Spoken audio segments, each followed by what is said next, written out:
ancien mais toujours infantile. Plus rien ne m'étonne, mate le buzz de Nabila. Ça roule des œufs comme Shakira, s'éclate au scuff genre Afida. Mais check ça, je vise large à cause du grand temps que je vois les travers. C'est tentant de croire à l'inverse, comme tranchant de retourner sa veste. Tout ça brille mais ça fait style pour le cash. Depuis qu'à chaque occasion on prie pour que toute l'équipe construise son château de sable. Et ouais, on se bat pour peu de choses au final. On se défonce à la vie, c'est notre seule plante médicinale. Mais depuis que j'inhale toutes vos conneries, on parle de finale, mais à force de faire des zigzags, je vois que l'alcool rime. Mais ça me fait gaulerie de voir les petits faire les grands. Tu crois que les riches, c'est aller dans notre matière grise, c'est aller cancre. Mais je défends pas les starts là, télé-réalité. Trop pressé, grave agité, on devient fait les maths, le shit. T'es déjà habité par vos excuses. Je parle pas de cité, mais je vis pour exister depuis que nos textes. L'être humain consomme la vie de manière intensive. Vu qu'on perd notre chemin pour être serein, on en devient insensible. Il n'espère plus rien et dans l'extrême est inventif. Car on se berce sans fin, presque ancien mais toujours infantile. L'être humain consomme la vie de manière intensive. Vu qu'on perd notre chemin pour être serein, on en devient insensible. Il n'espère plus rien et dans l'extrême est inventif. Car on se berce sans fin, presque ancien mais toujours infantile. Plus rien ne nous étonne, même pas les fausses notes qui résonnent et qui se déforment par des méthodes aux idées folles. Des milliers d'hommes sous le sol qui se dérobent pendant que la politique sans pitié d'or, son cri et d'or les abandonne au triste sort. Si plus rien ne nous surprend, c'est qu'on banalise et qu'on navigue à contre-courant.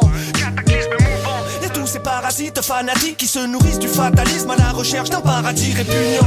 Les faits divers ne nous surprennent plus et ça surtout quand le journaliste veut faire ses affaires dessus. On nous remplit le crâne d'idées préconçues, mais même lorsqu'on revendique le calme retentissent les balles pour chiffrer le contenu.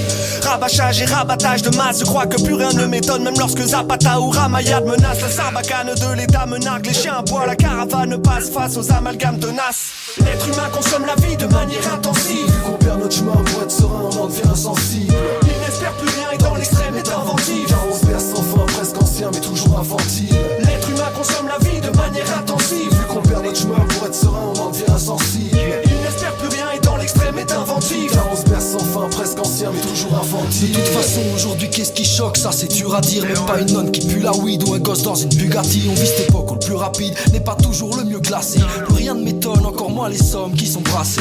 Un monde de ouf, ça on sait, ça nous fait pas avancer, non. Plutôt que d'y penser, on continue dans cet océan de gamines aux allures de femmes, d'enfants adultes, d'adultes enfantins, jouant les pantins, ayant des bambins, de gens aveuglés par l'argent et son pouvoir, qui rêvent de liquide jusqu'à plus soif. Dans leur tête c'est la sécheresse, ça je dirais pas le contraire. Mais j'oublie pas que les pires dans tout ça resteront, c'est ça le qu'on traite. C'est ça la masse, plus on est de fous, plus on est à la masse. Et puis on boit la tasse, parce que l'essentiel n'est plus à sa place. On ne se voit plus dans une glace mais dans le regard des autres. Du coup dehors c'est entre cage au fol et cage au faux.